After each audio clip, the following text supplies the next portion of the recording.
Hello बच्चों, कैसे हो आप सब? बिल्कुल स्वस्थ हो, अच्छे हो।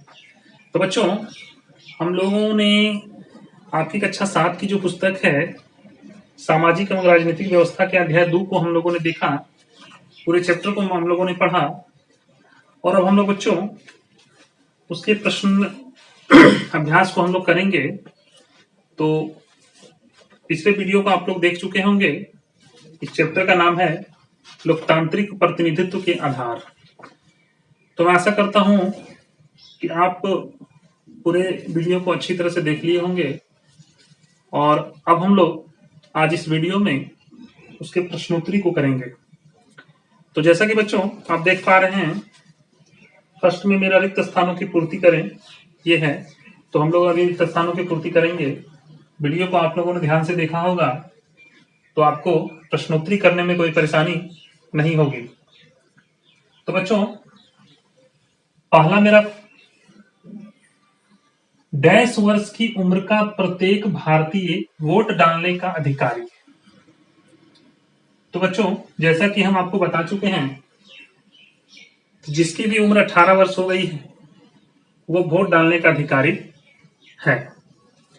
तो ये मेरा पहला आंसर होगा 18 वर्ष की उम्र का प्रत्येक भारतीय वोट डालने का अधिकारी है। दूसरा है बच्चों, लोकसभा के लिए प्रत्येक डैश वर्ष में चुनाव होते हैं।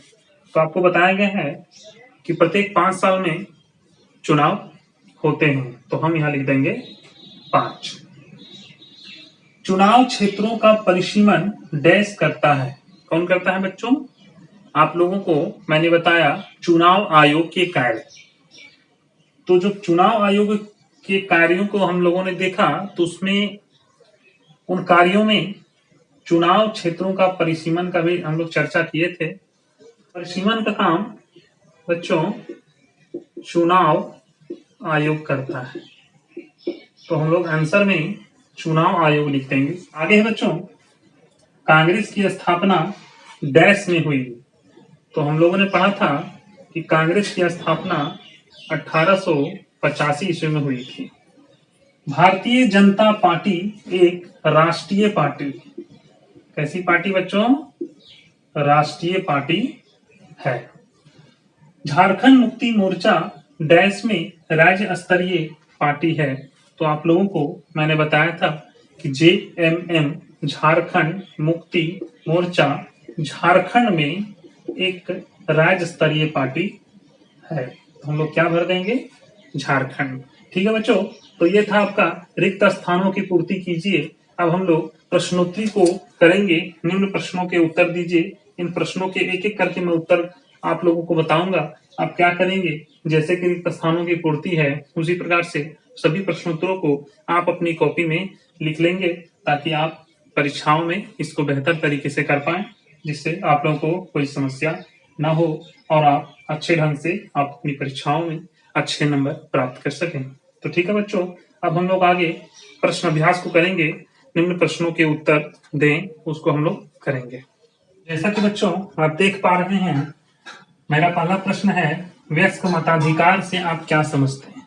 तो बच्चों, जैसा कि मैंने आपको बताया कि भारत के प्रत्येक नागरिक को जिनकी उम्र 18 वर्ष है उन्हें वोट देने का अधिकार है। तो उसी को हम वयस्क मताधिकार कहते हैं। तो इसका हम लोग आंसर करेंगे कि लोकतांत्रिक शासन व्यवस्था में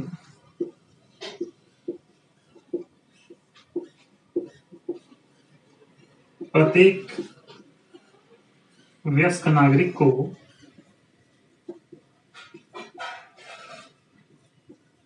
मत देने का अधिकार है।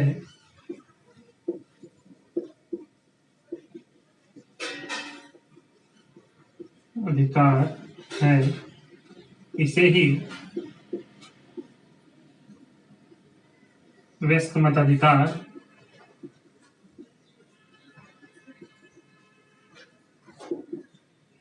कहते हैं। जैसा कि बच्चों आप देख पा रहे हैं, लोकतांत्रिक शासन व्यवस्था में प्रत्येक वयस्क नागरिक को मत देने का अधिकार है। इसे ही वयस्क मताधिकार कहते हैं। तो ये था मेरा पहला क्वेश्चन। इसी तरह से हम लोग एक एक करके सभी क्वेश्चन को हल करेंगे। अब हम लोग आते हैं प्रश्न 2 पर। तो अब लोग प्रश्न 2 देखेंगे। निर्वाचन आयोग के किन्हीं 4 कार्यों को लिखिए।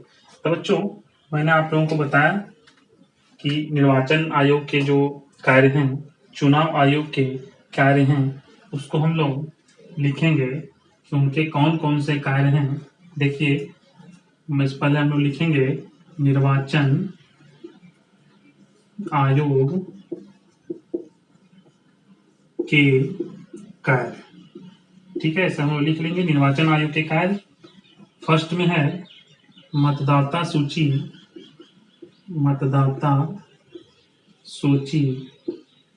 तैयार करना। ठीक है बच्चों, मतदाता सूची तैयार करना। और क्या है? चुनाव क्षेत्रों का परिसीमन, जो कि हम लोग पीछे बताए हैं, चुनाव क्षेत्रों का परिसीमन करना। तीसरा है विभिन्न दलों को मान्यता प्रदान करना।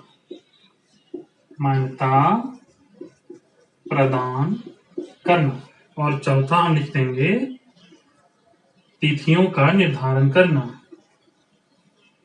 ठीक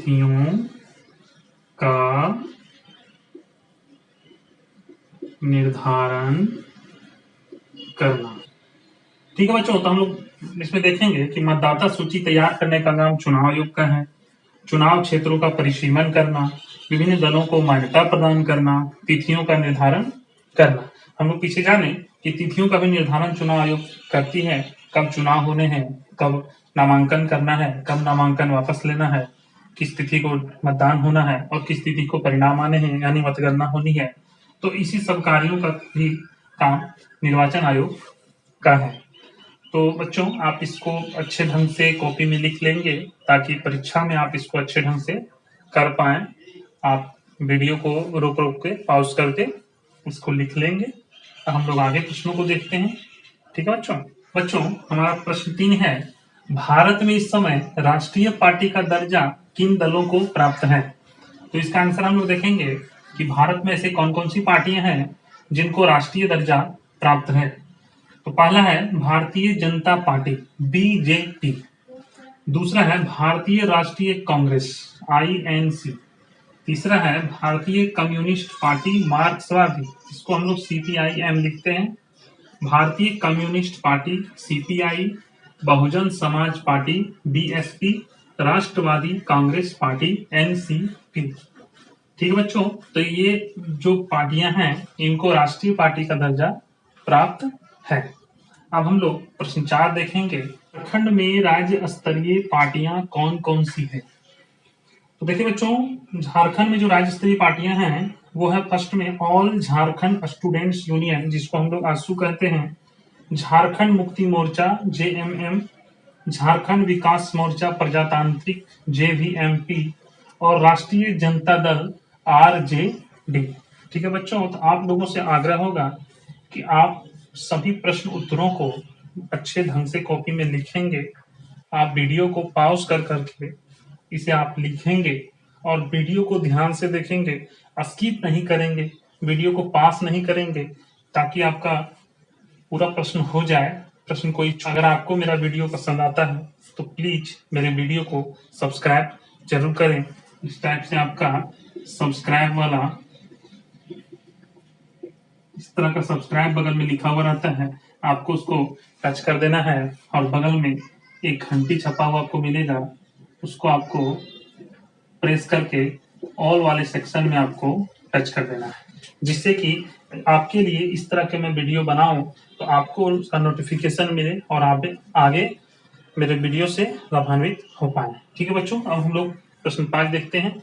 राजनीतिक दल को राष्ट्रीय दल होने के लिए आवश्यक किन्हीं 2 शर्तों को लिखिए। बच्चों, मेरे वीडियो को आप ध्यान से देखिए। इसके पूर्व में जो मैंने वीडियो बनाया है इसी चैप्टर का, उसमें मैंने इन सभी प्रश्नों को बहुत बारीकी से, बहुत अच्छे ढंग से आप लोगों को समझाया हूँ।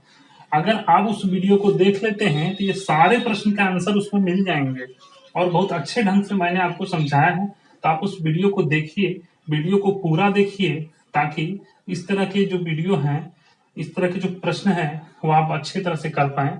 तो मैं क्या करूंगा बच्चों, इस वीडियो के डिस्क्रिप्शन में मैं उस वीडियो का लिंक डाल दूंगा, आप वहां से देख लेंगे।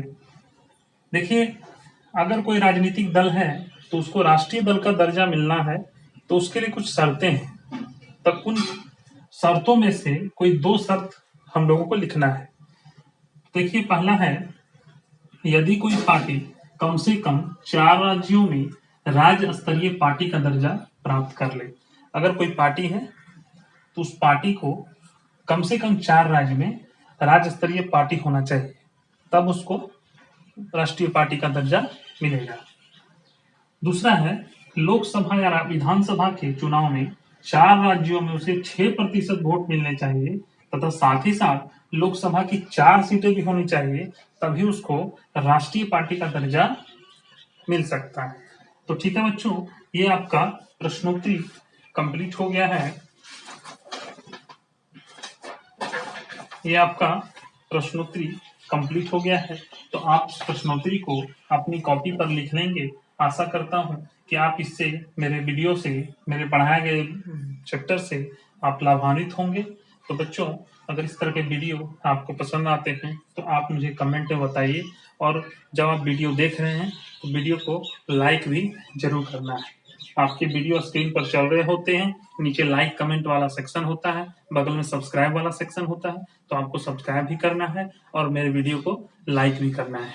ठीक है बच्चों, तो मैं अब आपको अगले वीडियो में मिलूंगा, आपके नागरिक जो किताब है उसके अध्याय 3 के साथ। देखिए बच्चों, राज्य सरकार, इस चैप्टर के साथ मैं आपके समक्ष फिर से प्रस्तुत होऊंगा। ठीक है बच्चों, तब तक के लिए गुड बाय। आपका दिन मंगलमय हो।